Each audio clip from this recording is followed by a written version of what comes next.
खबर भोपाल से है। आईएएस अधिकारी शैल बाला मार्टिन ने लाउड स्पीकर को लेकर सवाल उठा दिए हैं। अब उन्होंने सवाल क्या उठाया, जरा वो ध्यान से सुनिएगा आप लोग। मंदिर पर लगे लाउड स्पीकर ध्वनि प्रदूषण फैलाते हैं। क्या, एक बार मैं फिर से बोलूं? मंदिर पर लगे लाउड स्पीकर ध्वनि प्रदूषण फैलाते हैं। लाउड स्पीकर कई गलियों में दूर दूर तक बजते हैं।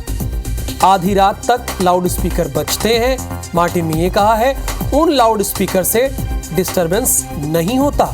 ये सवाल उठा रही हैं। अरे आप ही नियम कानून बनाती हैं और आप ही की ये जिम्मेदारी है कि नियम कानून को फॉलो करवाइए।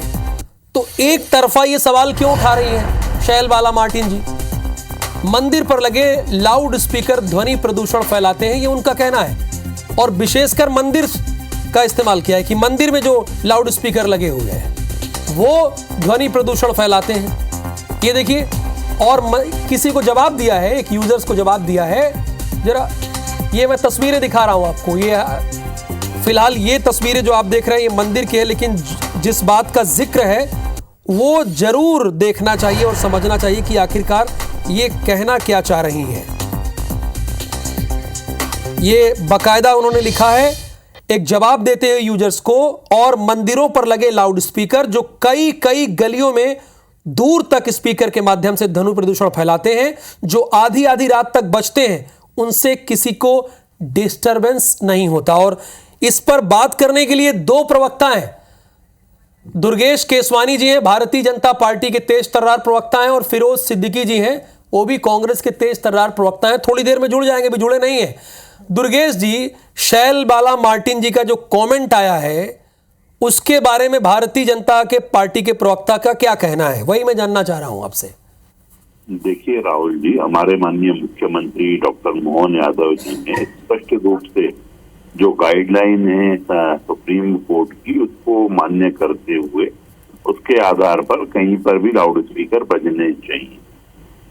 पर अगर आप एक समाज को, हिंदू समाज को टारगेट करते बात करोगे तो मेरा मार्टिन जी से सवाल है कि रामनवमी के जुलूस पे जो पत्थर फेंके जाते हैं वो कौन है? कौन ऐसे प्रिय लोग हैं आपके जो पत्थर फेंकते हैं?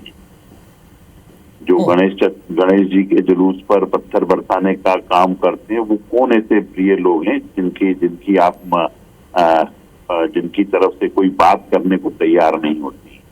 तो मुझे लगता है कि एक विशेष वर्ग को टारगेट करते हुए, हिंदू वर्ग को टारगेट करते हुए इस तरह की बातें नहीं करनी चाहिए।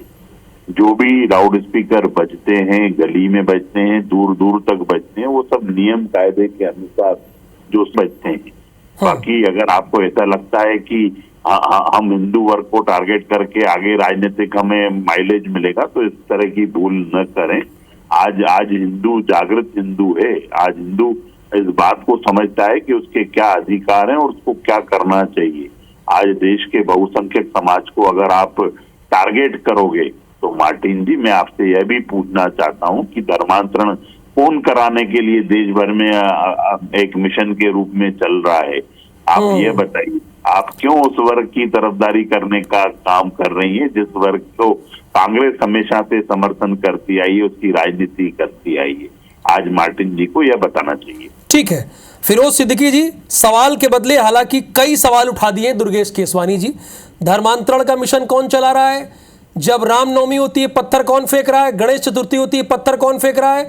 विशेष धर्म को टारगेट किया जा रहा है। जब आईएएस अधिकारी ने इस बात को लिखा है तो बीजेपी का ये कहना है। कांग्रेस क्या मानती है? कांग्रेस ये मानती है कि ये नाकारा सरकार है, पर्ची खर्ची वाले मुख्यमंत्री है, और एक सुप्रीम कोर्ट का आदेश है, उसको अगर आप लागू नहीं करा सकते तो आप क्या कानून व्यवस्था देश में चलाएंगे?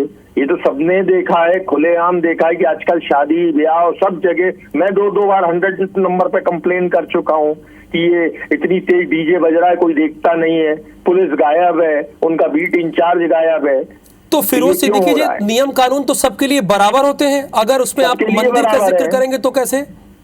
नहीं, सबके लिए बराबर है। हम तो कहते हैं कांग्रेस पार्टी सबके लिए, ये देश धर्मनिरपेक्ष देश है और सुप्रीम कोर्ट का आदेश जो है उसका सबको पालना करनी है, और जो ना पालना कर सकता हो वो जंगल में चला जाए।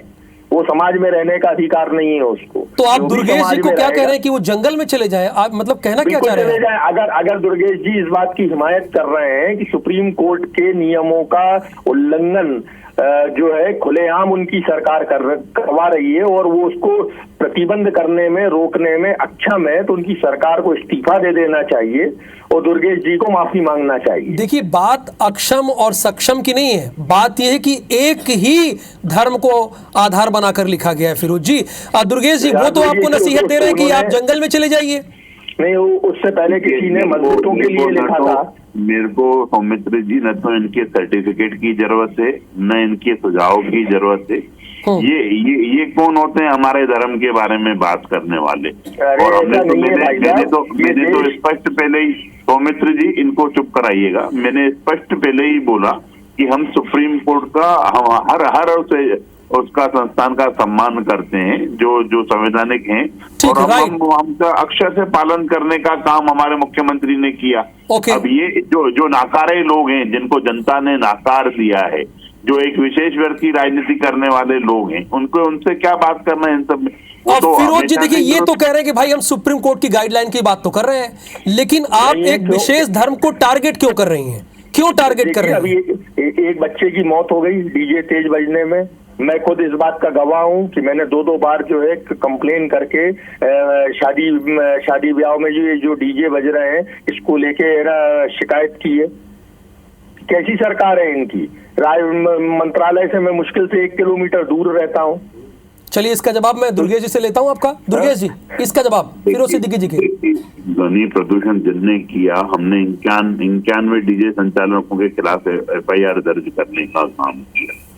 पर क्या है कि ये लोग सिर्फ एक धर्म को टारगेट कर बात करेंगे। यहाँ तो अब ये बता दें फिरोज जी, सक्षम में जिनकी सुनवाई नहीं हो रही है, अगर आपको कहीं पे भी फिरोज भाई आपको दिक्कत आती है, आपको लगता है कि आपकी सुनवाई नहीं हो रही, आपका भाई बैठा है, भाई दुर्गेश केसवानी है आपका, जो प्रदेश में काम कर रहे हैं हम लोग, अगर आपकी कहीं यही बात होनी चाहिए। भारतीय जनता पार्टी के प्रवक्ता ने कहा है फिरोज सिद्दीकी जी से कि आपका भाई बैठा हुआ है, आप मुझसे कंप्लेन कीजिए, हल होगा। फिरोज सिद्दीकी जी, संक्षेप में 20 सेकंड, चूंकि हमारी दूसरी एंकर तैयार है, रेडी है एकदम फटाफट खबरें बताने के लिए।